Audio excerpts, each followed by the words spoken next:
Do you ever feel like you're just not an energetic person? Like it's a struggle to get out of bed in the morning, or you're just dragging through the day, or you hit that 2 p.m. slump and it feels like you need to take a nap right now just to make it through the end of the day? If that's you, then you're definitely not alone because as a society, we've become so accustomed to feeling tired and run down pretty much all the time that we've started to think it's normal. And yet, it's not normal. It's not normal to be constantly exhausted or to need caffeine or sugar to get you through the day or to feel like you're not living up to your full potential because you just don't have the energy to do all the things you want to do. And that's why in today's episode, I want to talk about energy. I want to talk about why so many of us over 40 struggle to have enough of it and what you can do to change that. Because the good news is that there are things you can do to increase your energy levels and start feeling more alive and vibrant every single day. You just have to know where to start. Welcome to the Feel Better, Live Free podcast brought to you by Thinlicious. I'm your host, Ruth Sukup, and here we'll talk about everything from the science of weight loss to practical tips for making your health a priority in the midst of a busy life. It's a little bit nerdy, a little bit funny, and a little bit revolutionary. So buckle up, friend, because it's about to get real.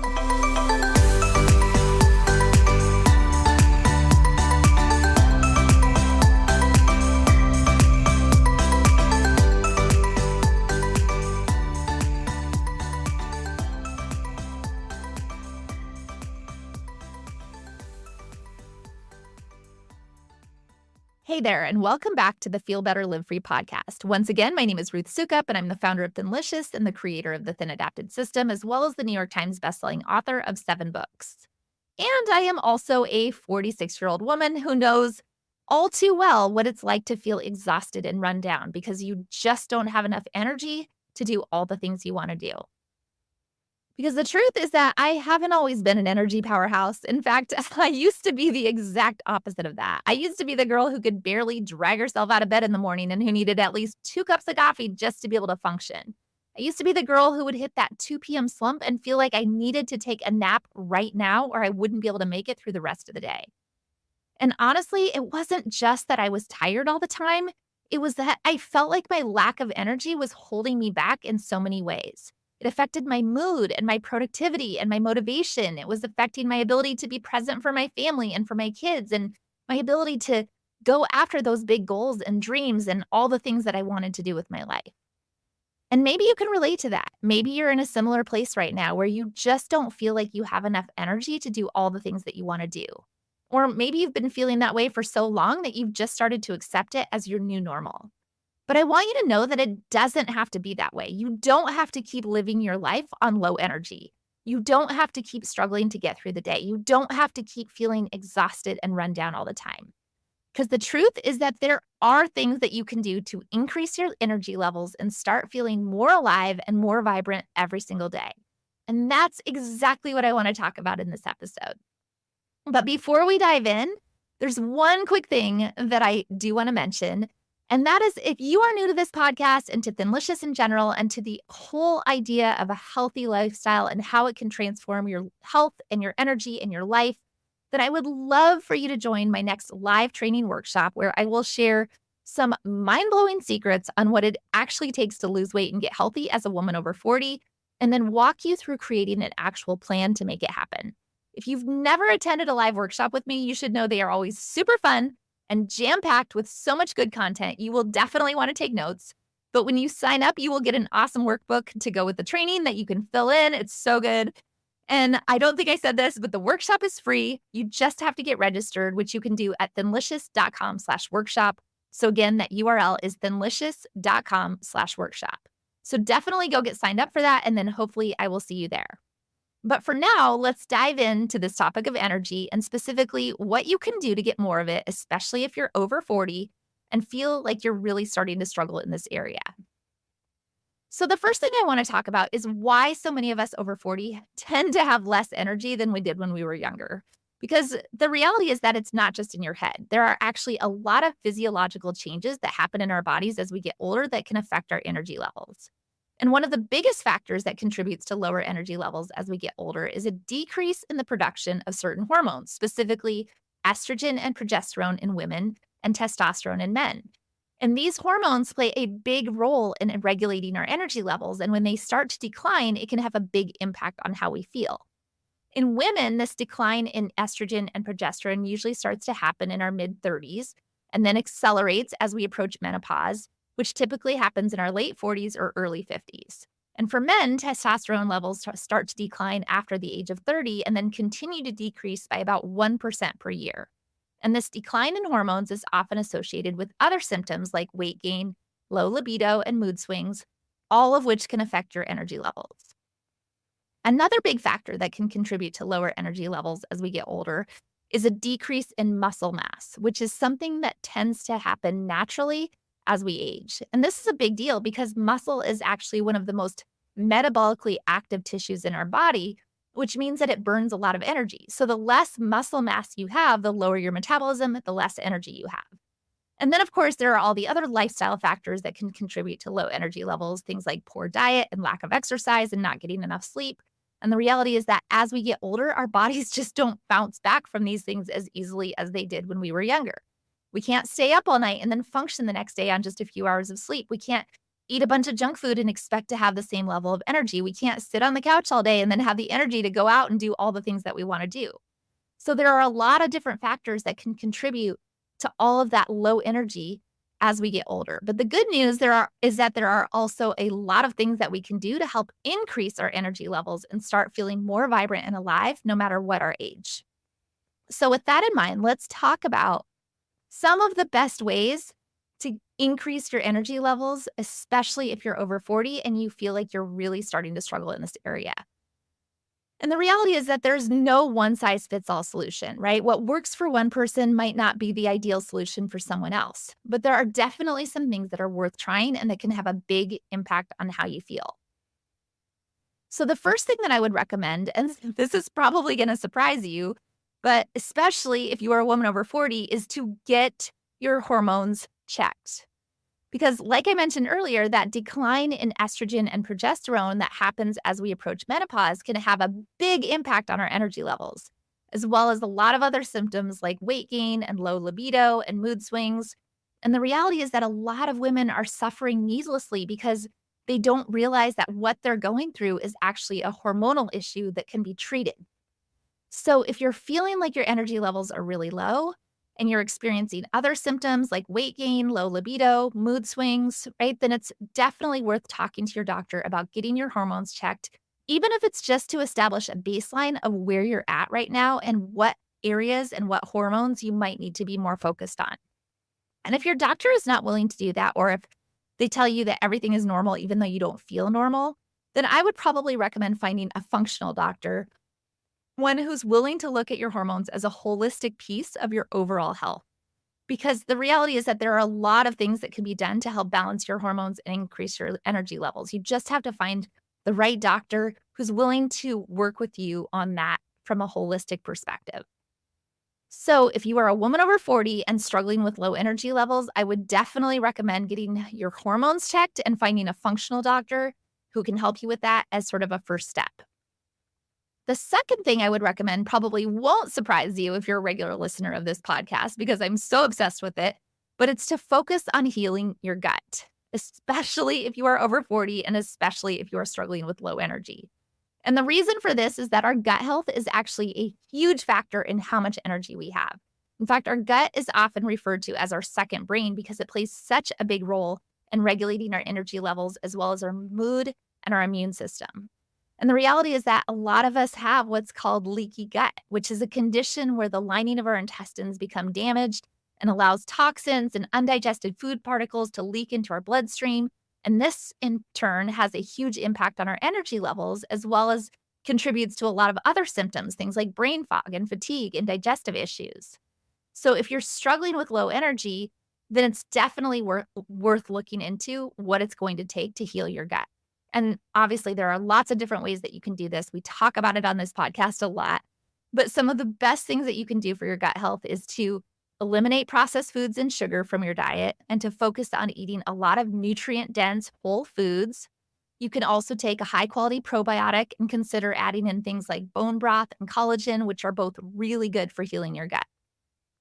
And the reality is that if you're already following our TAS program guidelines, then you're probably already doing a lot of the right things for your gut health because our program is totally based on that, right? On eating whole nutrient dense foods and eliminating processed foods and sugar. And it's one of the reasons our program is so effective for increasing your energy levels. It's one of the reasons so many of our clients experience this huge boost in energy because it's not just about losing weight, it's about healing your body from the inside out. So if you're not already following TAS, then I would definitely recommend checking it out because it's a great way to get started on the path to better energy and better health. And like I mentioned earlier in the episode, if you want to learn more about the program and how it works, then be sure to come to my next live training workshop, which you can sign up for at thinlicious.com/workshop. But that's the second thing, to really focus on your gut health. The third thing that I would probably recommend if you're over 40 and struggling with low energy is to focus on getting more and better sleep. And I know that this is a lot easier said than done, especially if you have a busy life or you have young kids or a crazy schedule, right?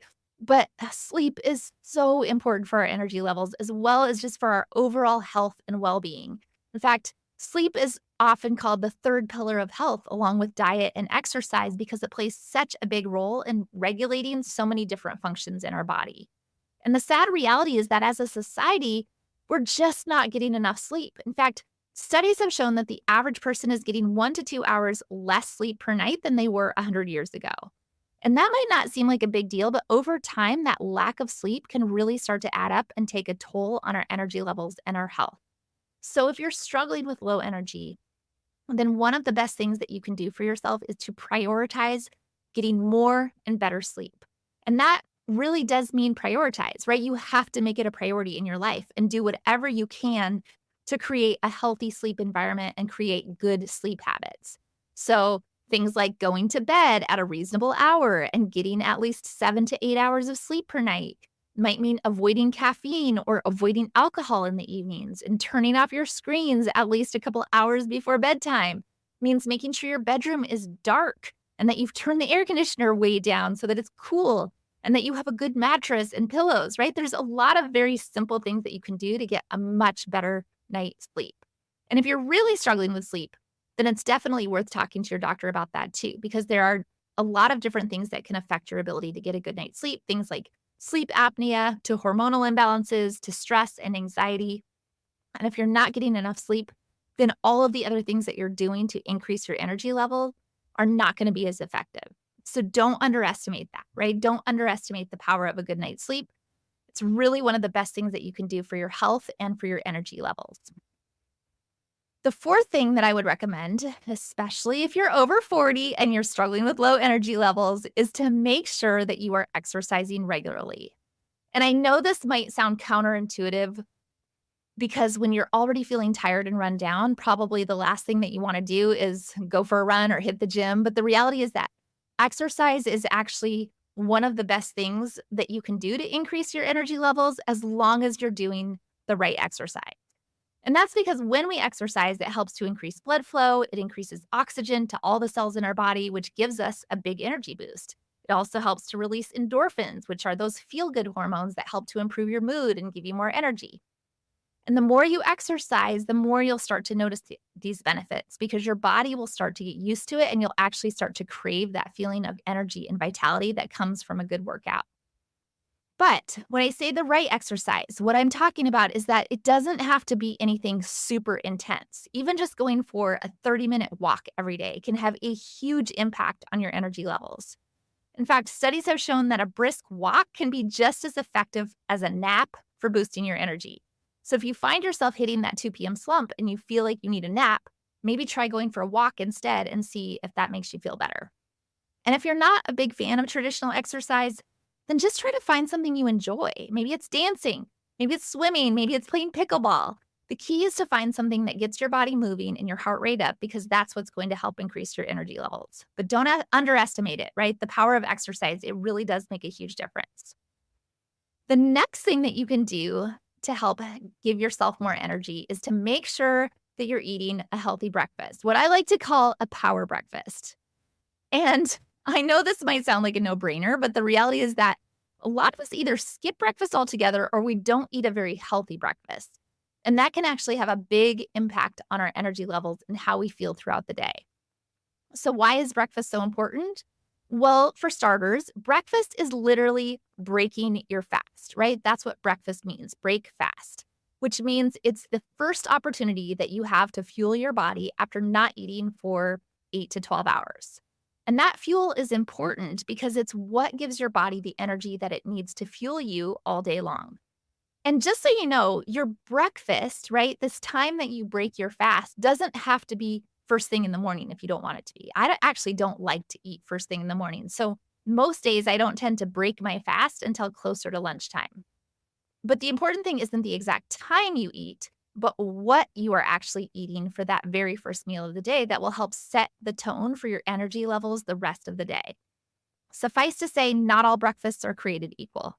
If you want to have more energy and feel better all day long, then you need to make sure that you're eating a healthy breakfast that is full of protein and full of healthy fats and low in sugar and carbohydrates. And that might mean rethinking some of your go-to breakfast options, right? Especially if you're used to eating things like cereal or toast or yogurt or a smoothie. Those are all basically the worst possible things you can eat. So, what are some healthy breakfast options that will give you more energy throughout the day? Well, you could try things like eggs and bacon and avocado, right? Or steak and eggs. Or if you want something lighter, maybe a chia seed pudding that's made with some heavy cream and collagen powder for extra protein. Or if you're really short on time, you might want to try making some egg muffins or frittata ahead of time that you can just heat up and eat. My personal favorite right now is to make a cottage cheese bowl. I add 1 to 2 tablespoons of unflavored collagen powder and some unsweetened coconut to my cottage cheese. I mix it around. It puts a couple of tablespoons of hemp hearts in there as well, usually. And then I chop up some fresh berries to enjoy on top. And I like it because it's light and fresh, but it's also packed with protein and healthy fat. And the key is really to find something that you enjoy, but that's also quick and easy, but something that also contains a lot of protein, right? You want to be getting at least 30 to 35 grams of protein and also some healthy fat in there. Because if it's not convenient, you're not going to want to do it. So experiment with some different options and find out what works best for you. But that's the fifth thing that will really help, having a power breakfast whenever it is you decide to break your fast. A sixth way to boost your energy is to make sure you're staying hydrated. And I know that might sound like another no-brainer, but the reality is that a lot of us are not actually staying hydrated throughout the day, and that can have a big impact on our energy levels and how we feel. In fact, studies even show that mild dehydration can lead to fatigue, headaches, and a lack of focus. It can also make it much harder for you to get a good night's sleep, which we already talked about as being super important for having more energy. And if you're trying to lose weight, then staying hydrated is also important because it helps to curb your appetite and prevent you from overeating. But how much water do you actually need to drink in a day? Well, the general recommendation is to drink at least 8 to 10 8-ounce glasses of water per day, which is about 2 to 2.5 liters. But that can vary depending on your age, weight, and activity level. And if you're not used to drinking that much water, then you might want to just start by trying to increase your intake a little at a time. And know too that hydration doesn't just come from water. It comes from eating foods that are rich in water as well, right? The water dense foods. So it doesn't just have to come from water. And if you find that you're not a fan of just plain water, then you can always try adding some flavor. You could add lemon or cucumber or try drinking herbal tea or coconut water. Just be mindful of what else you're drinking throughout the day, especially if you're trying to cut back on caffeine and alcohol. But that's the sixth thing, is to make sure that you are staying hydrated. And then finally, the last thing I would recommend, especially if you're over 40 and struggling with low energy levels, is to try to avoid all of the things that can zap your energy. And this might seem obvious, but the reality is that a lot of us are doing things on a daily basis that are actually making us more tired without even realizing it. So what are some of these energy zappers? Well, the biggest one is probably caffeine.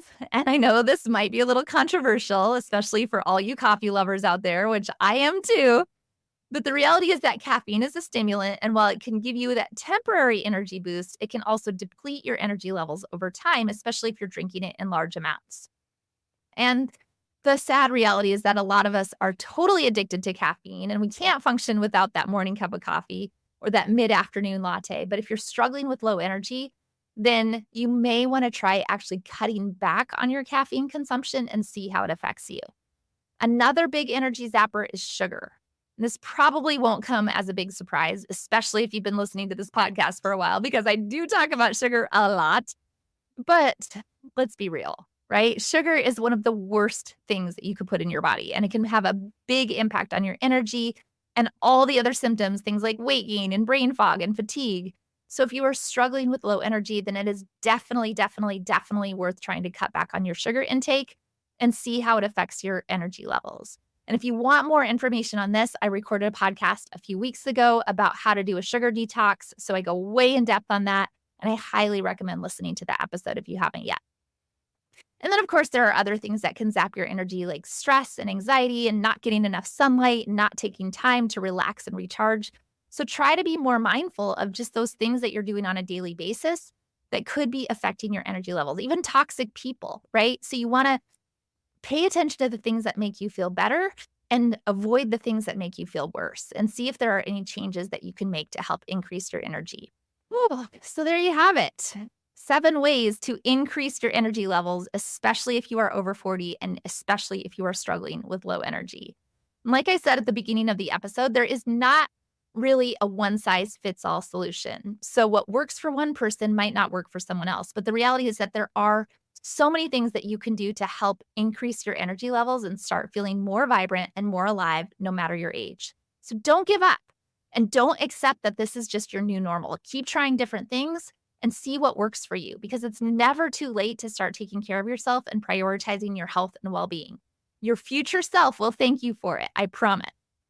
And friends, that is all I have for you today. I hope you found this useful. And if you are loving this podcast, it would mean the world to me if you could leave a quick review on Apple Podcasts or Spotify or wherever you like to listen.